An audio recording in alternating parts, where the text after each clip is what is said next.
Powered by the Inside the Birds podcast. Now, live from inside the Matt Black Kia Studios. This is Football at 4. Football at 4 is powered by the Inside the Birds podcast, and it is brought to you locally by Caesars Entertainment Group of Atlantic City. Come experience the ultimate sports destinations, Wild Wild West, Tropicana, and Harrah's Resort Atlantic City all season long. Book your game day experience today at Caesars.com. The Eagles win handily. Geoff Mosher from the Inside the Birds podcast is here. I don't know what's more of a surprise, how handily they won the game or the way that they did it, Geoff Mosher. What say you? Yeah, probably both, Mike. And look, I know there are some people who are going to say, well, the Lions stink. It's just the Lions, no big deal. But I can't be that guy because going into the weekend, I said the one thing about the Lions is they've played a pretty tough schedule, and they took the Ravens down to the wire and lost on a fluky way there. They had a lead in the fourth quarter on the Rams last Sunday before blowing that. I mean, they've played hard and they've played tough, but the Eagles took the life out of them very early. And even if it's just quote unquote the Lions, I think you have to be respectful of the fact that the Eagles came with a mission and they pulled it off. And you saw some I'd say some changes from the coaches that really worked for this game. Now we can talk about, I heard you say it going into the break, the sustainability of it, right? The longevity of it is definitely up for debate. But if you're on a 1 week basis, the Eagles, let's put it this way, and you know this better than anybody. If the Eagles would have lost the game, it would have been Armageddon. Yeah. Right? It would have just been, so you have to give them credit for actually not just winning the game, but blowing the crap out of them. I think that's fair. Right, and I feel like the same people who are saying it's only the Lions are the same people who said that the Lions would win the game.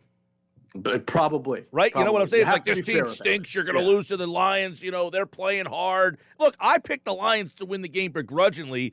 I didn't think Sirianni was ready to look in the mirror and say, I got a problem, right? I got to do something different here. Now, on Friday, I talked about it. I said, look, if he surprises me and leans on Boston Scott, that was the guy. I said, when they have turned to Scott in the past, he has bailed them out of a couple of games.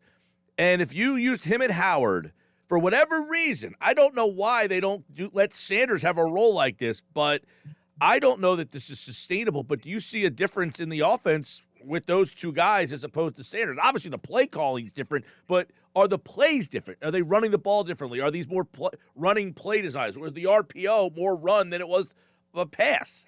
Well, I do see a difference, but I don't think it's because of the personnel. I think it's more because of the trend and the realization that they have to run the ball more. You started to see it last week against the Raiders in the opening drive. What the difference that you saw, and Miles Sanders was healthy for that, was going under center and playing downhill football. You go under center, you got a couple of tight ends, and you basically tell Jalen Hurts to rotate 180, hand it off to a running back, and get that guy going downhill, which is a lot. It's different than running out of the shotgun. It asserts the downhill style of run a lot more. And it's also a little bit more difficult for the defense to understand where the runs are going to go. A lot of times when you're running in shotgun, running back lines up on your right, he's going to the left. Running back runs up on the left, then he's going to run off to the right tackle. So downhill, to me, it was an important element that they added last week, and then they couldn't really get back to it. And they brought it this week. And again, 2 tight ends, sometimes 3 tight ends. So no, I don't think the run designs were any different because it's not Miles Sanders. I think you saw the seeds of it being planted, no pun intended, last week against the Raiders. And I have a feeling if Miles Sanders was healthy, this would have been the game plan as well, just for Miles. Okay, not to get like completely sidetracked and go down to this, but would you anticipate one of these running backs being up for trade? I mean, you got 4 guys now. I don't think they'll trade Gainwell, but Scott, Howard, Sanders. I don't know how the Sanders things work because he's on the injured list. I don't know if you can trade him. You might have some insight on that, but after Sunday's game, does Howie Roseman say, I got to move one of these guys? I don't think so. I mean, you're only one injury away from needing these guys. I'm not sure there's going to be a lot of demand. I'm not with the faction of people who think that Miles Sanders is not valued by this coaching staff. I think we saw in the first 6 or 7 weeks that they were just running a college offense with a lot of RPOs and a lot of passing. And you saw last week, they featured Miles prominently once they decided they wanted to be a downhill running team. So I don't think Miles is going to get traded. I'll never say never on anything, but I just don't see it. And I'm not sure how much of a demand there's going to be for Boston Scott or even Jordan Howard, who just played his first game. Now, I saw that Derrick Henry is out for the year, and they signed Adrian Peterson. So if the Eagles are smart, maybe they sign Jordan Howard to the 53 for the rest of the year just to avoid him getting pilfered by a team that loses a running back, especially since he played well. Right. But since I can see some trades, I just don't know running back is the one. All right, before we get into some possible trades and what that tomorrow might look like, let's look back at some of the positives in this game. You had, obviously, a game dominated by the run. That was obvious here. But he was asked today, Nick Sirianni, about Goddard being the number one tight end. And it's apparent that, we had kind of hinted at, like, hey, having Ertz here was kind of hard for him to manage both of those guys.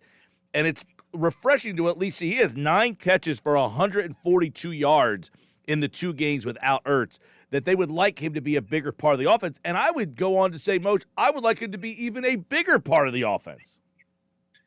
I would like him as well. I think he is he's obviously their only physical presence at wide receiver because they have smaller wide receivers. And he is really a guy who commands attention at the middle of the field. We've seen yards after the catch. We've seen him get open at the seams. The thing is, he doesn't throw himself the football, though. So it's always going to come down to, does the quarterback see him when it's open? But I think the play calling is there. We talk about, like, you have to get the ball in the Devontae Smith's hands or Jalen Reagor's because they're wide receivers, and sometimes you have to call a play for them. Well, there's only one pass-catching tight end on this team, and he's usually running a route whenever there's a pass play involved. So you shouldn't have to say, let's run this play for Dallas Goedert. It should be there for him. And you're starting to see it over the last 2 weeks really come to fruition.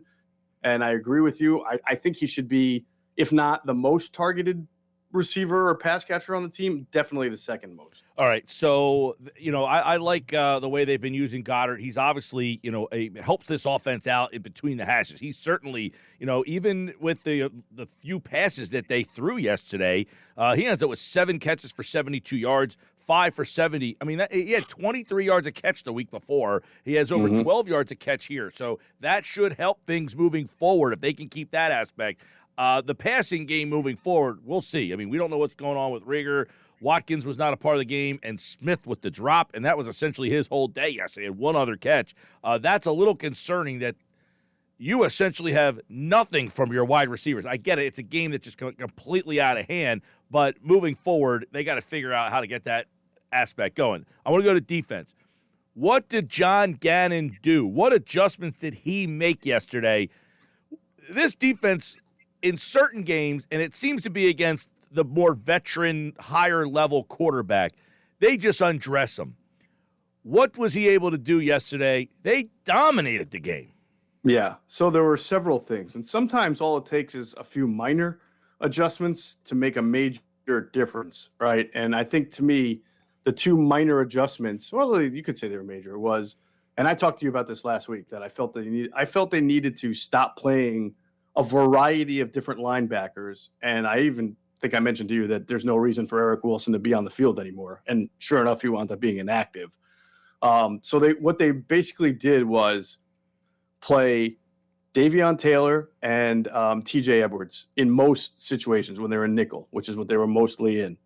And to me, that was a big difference because TJ is their best run-stopping linebacker, and they've had trouble, as you've seen, stopping the run.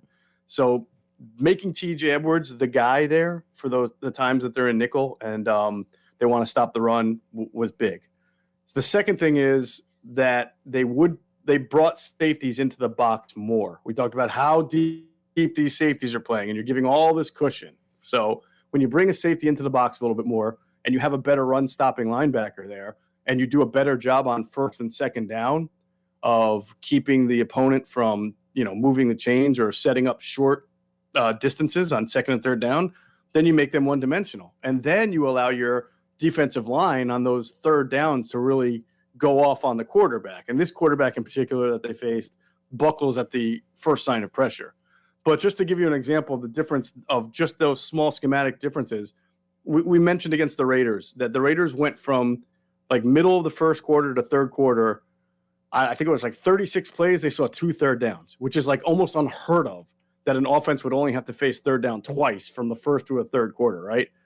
The Lions had to fit 14 third downs, and they were not very good on third down because the Eagles were able to finally play to the strengths and unload on the quarterback. Not even they blitzed a little bit. That would be the third change. You saw Alex Singleton come in on certain pass down situations, and whether he was the dime linebacker when they were in dime, and he was the nickel linebacker instead of Davion Taylor alongside TJ Edwards in the 2-minute drill, because that's when you know the opponent's passing, and he blitzed a decent amount. And so that obviously helped put pressure on the quarterback too. But really the defensive line, to me, got a chance to get off the ball quickly and get to the quarterback because it wasn't 2nd and 1 and 3rd and 2. You know, it was the right time for them to be able to rush the passer. By the way, Ryan Kerrigan showed up and had a couple of really nice pass rushes. Okay, so how much of this, Moshe, then is you're playing the Lions and you know they don't have a lot of offensive talent. I mean, if there's an area where they really struggle, they don't have outside speed. The tight end's very good, and they have a back that can catch out of the backfield.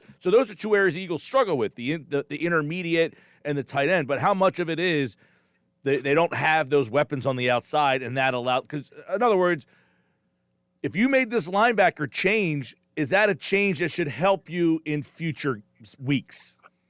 I think this will help them be a little bit more stout against the run, but that is obviously going to be answered next week. I imagine they're going to stick with this linebacker rotation that they have now, which I think makes sense.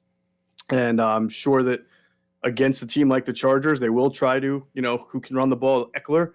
They'll try to bring a safety in the box at times just to make sure that they're doing their job against the run. But you're talking about a far more advanced quarterback, a far more advanced offense. And now that the tape is there, I mean, the Chargers could come out there with 2 tight ends, make it look like they're about to do a downhill running game, right, to suck all that defense in, as you just saw, and then pop play action on you and go deep to Keenan Allen. So we always see this. For every action, there's a reaction. So we'll have to see how the Chargers look at this tape and see what they want to do. But the personnel, there were too many one-on-ones in pass protection that the Lions could not win because they were just so depleted on the offensive line. I don't think that's going to be the case with the Chargers, where they're just going to get completely swallowed up by the Eagles' defensive line all the time. Yeah, I mean, you had Josh Sweat had a great day. Milton Williams, I thought, really, he was coming from the inside a lot, too. There were times when him and Hargrave were on the field together, and Milton Williams is getting pushed from up the middle. I thought he really made a difference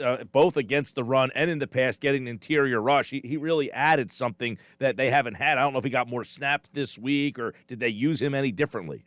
No, but they used him mostly, from what I saw, on the inside. So that's really where I think he's best as an interior pass rusher. When he's on the outside, it's to stop the run. But most of the times I saw him, if not all the time, was as an interior rusher. And yes, he did a really good job, both against the run and the pass. And that was an area that the Eagles should have exploited. The Lions, their center, who's very good, is on IR, Ragnow. Their right guard, or is it right guard or left guard, is also a backup guard. I mean, the left side of their line's all right with Sewell and the left guard, but the center, right guard, and right tackle are all kind of replacement level players who are just not that good, and that should have been a win for the Eagles. Yeah, and they took advantage of it. We'll see how much John Gannon can take. You wonder how much did he listen to his guys, implement that. That was a big theme during the week. Hey, I'm going to listen to Fletcher Cox. I'm going to listen to these guys. And then it's us as coaches that need to take what they say and implement that. So we'll see how much they implemented that for just this game. Is it a week-to-week thing? Because Most, this will be the best quarterback. I mean, him and Prescott, who they don't face to the last week of the season. But other than Herbert, they don't have a quarterback left on the schedule that's much better than Goff, right? I mean, so he has struggled. This defense has struggled against the top-tier quarterbacks, and they have essentially dominated the lesser teams. It's such a bizarre thing. It's either one extreme to the other. They either dominate the game, the defense, or they're horrible. No, I agree with you. I mean, and especially with Jameis Winston getting hurt, right? I mean, that is it Trevor Siemian, I guess, the rest of the way for the Broncos. So I mean, they're going to get, what's his name back? The Wildcat kid. Who's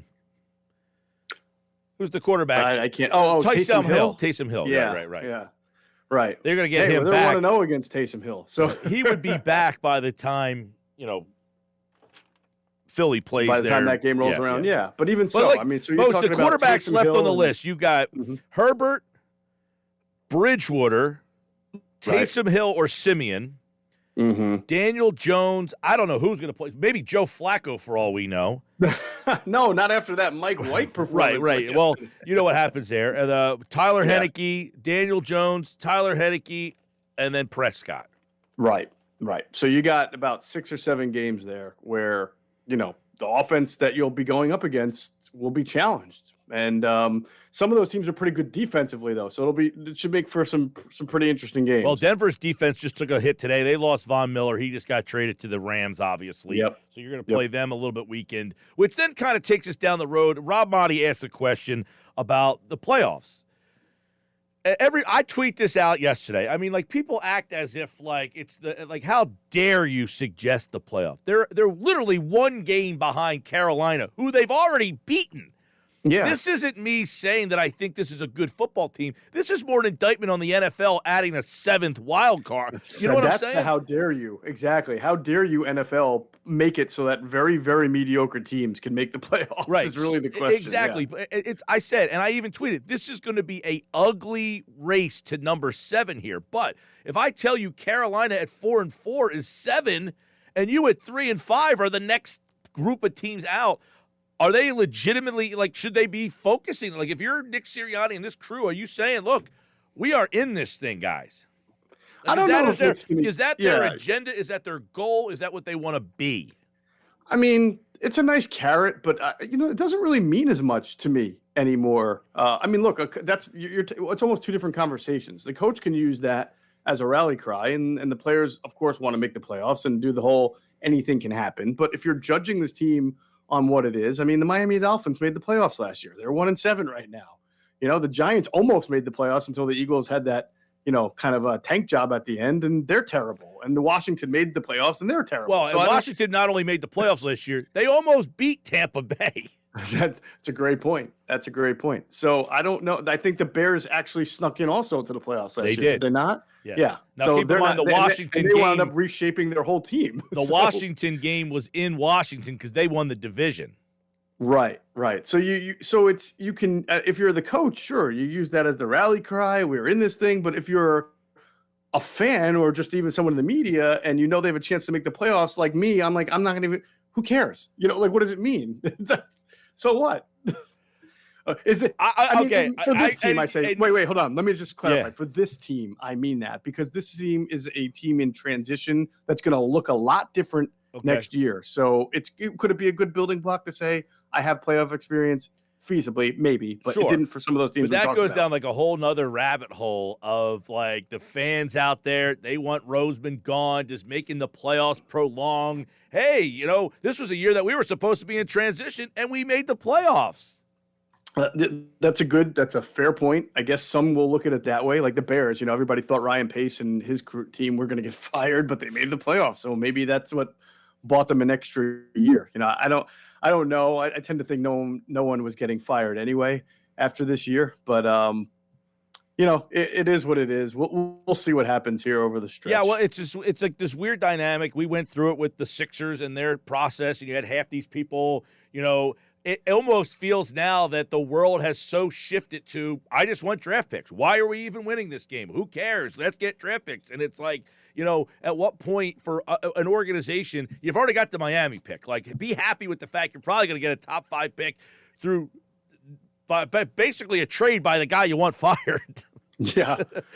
And then the other great is the same people type comment, or the same people who say that Howie Roseman struggles with his draft picks, and they're correct on that, are looking forward to Howie Roseman making 3 first-round draft picks. It's kind of a weird dynamic. No, the dynamic that you get is they're going to get 3 picks. Well, then the answer is, I don't want the guy making the picks to make the picks, so it doesn't really matter. At least so if that's the case, then you might as well just make the playoffs. I guess so. And then the circle continues. Well, if I make the playoffs, then the GM made the playoffs again. And I said, literally, this team in 20 years, they've had a losing record 5 times.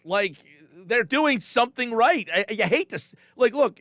You hate to say it because I know people don't like the guy, but in 20 years they've had 5 losing records. That's it, 5. Yeah, but that 20 years they've also had 3 different shot callers. So it's not the only thing that's similar is the owner. So you can ease up on the owner if you want on that, but certainly those 5 times have all happened, in the last 6 or 7 years?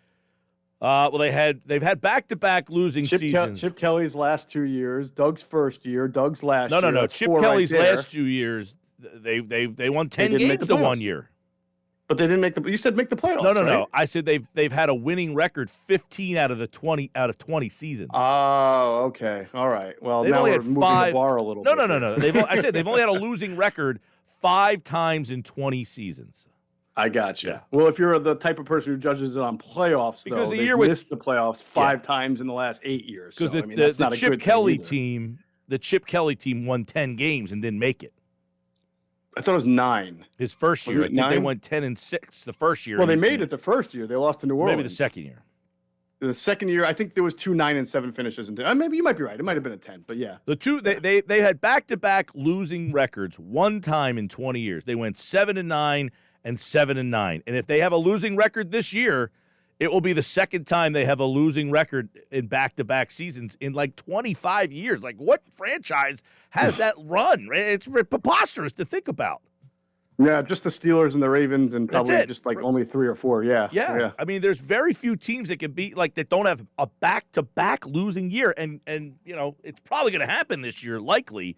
But yesterday was a breath of fresh air just to see. Hey, it goes to show. I think that the moral of the story is how poorly game plan they've been. And that if the coach just comes in with the right game plan and has them prepared, this could happen. Yeah. Not weekly, yes. but you should be more competitive. Yeah, absolutely. Look, the one thing that I really take from this, if you want to talk about translatability and moving forward from what the coaches may have learned, is that, once the Eagles started running the ball downhill, and it was pretty transparent what they were doing, right? And of course, the Lions were going to adjust, which they did. They started putting as many guys in the box as they could.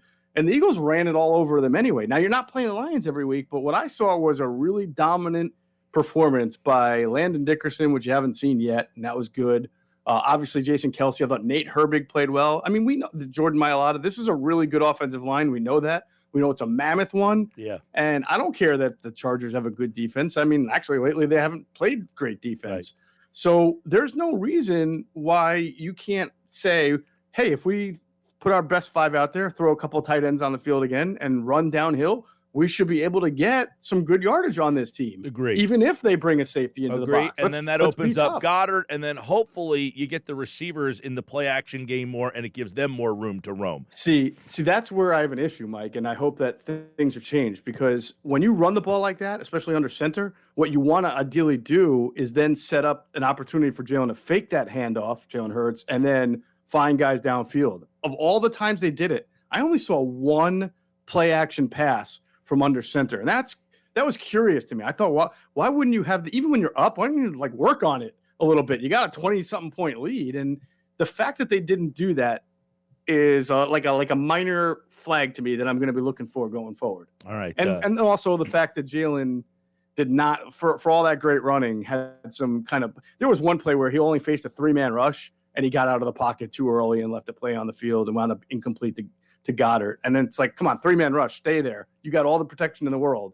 So that's still a part of the element of the game that we're trying to see him improve at. I'm glad you brought up Dickerson, because I agree. I thought he had a mammoth day. Him and Mailata were blasting.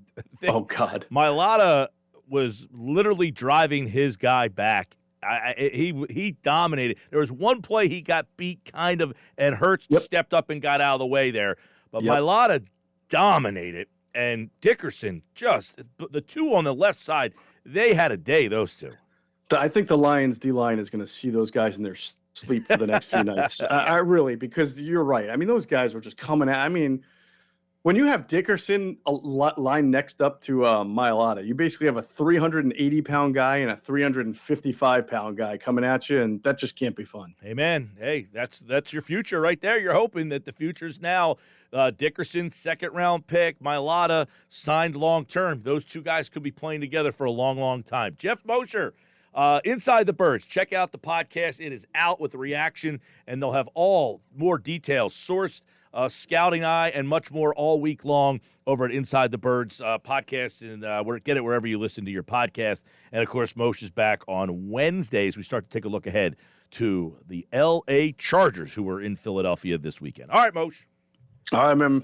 Talk to you Wednesday. Yeah, man. Geoff Mosher, of course. DeCecco is in tomorrow. Mosher's back on Wednesday. This is the Sports Bash 97.3 ESPN.